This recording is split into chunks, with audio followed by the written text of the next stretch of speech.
Good morning guys, maagang morning ni Marnie. Si Marnie magluluto ng macaroni with century tuna. Ayan po, si Marnie with century tuna. Ayan po, with macaroni siya. Macaroni na pinakuluan na may century tuna. Hindi ko alam kung ano ang lasa. Invented. May baga invented ba? Ayan po si Marnie. Gisa-gisa pag may time. Ayan. Ayan ho guys, si Marnie po, wala kasing naghahawak ng camera. Ayan, ilinagay na po niya yung century tuna. Ayan, pailawan natin para maliwanag. Ayan po. Yan ang sinasabi ni Marnie. Siya ay nag-aano ng macaroni with century tuna. Ala Marnie. Ayan. Mamaya po, ibubuhos na niya yung macaroni. Ayan po guys, yung century tuna ni Marnie. Shortcut, kasi walang naghahawak ng camera. Ayan. Ayan po ang kinalabasan ko. Kinalabasan ng ano ni Marnie. Ayan.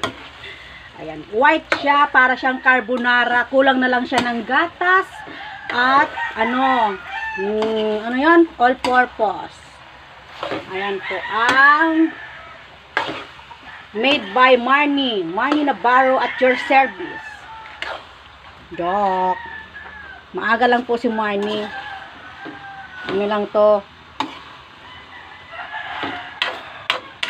Para busog match. Ayan. Ayan. Halukayin mo. Halukayin mo. Ayan Marnie. Halukayin mo Marnie. Ayan. Ayan na po. Mamaya po luto na po yan. Ayan. Sarap nyo no. In fairness, luto ni Marnie masarap. Ayan si Marnie. Walang filter, no makeup. Ang buhok pa niya, ka messy. Tama ba yon? Messy, wagas. Ayan. Wala siya kilay. Wala siya lipstick. Pero maputla talaga. Ayan po. Macho man. Macho woman. Macho. Ayan. Diba?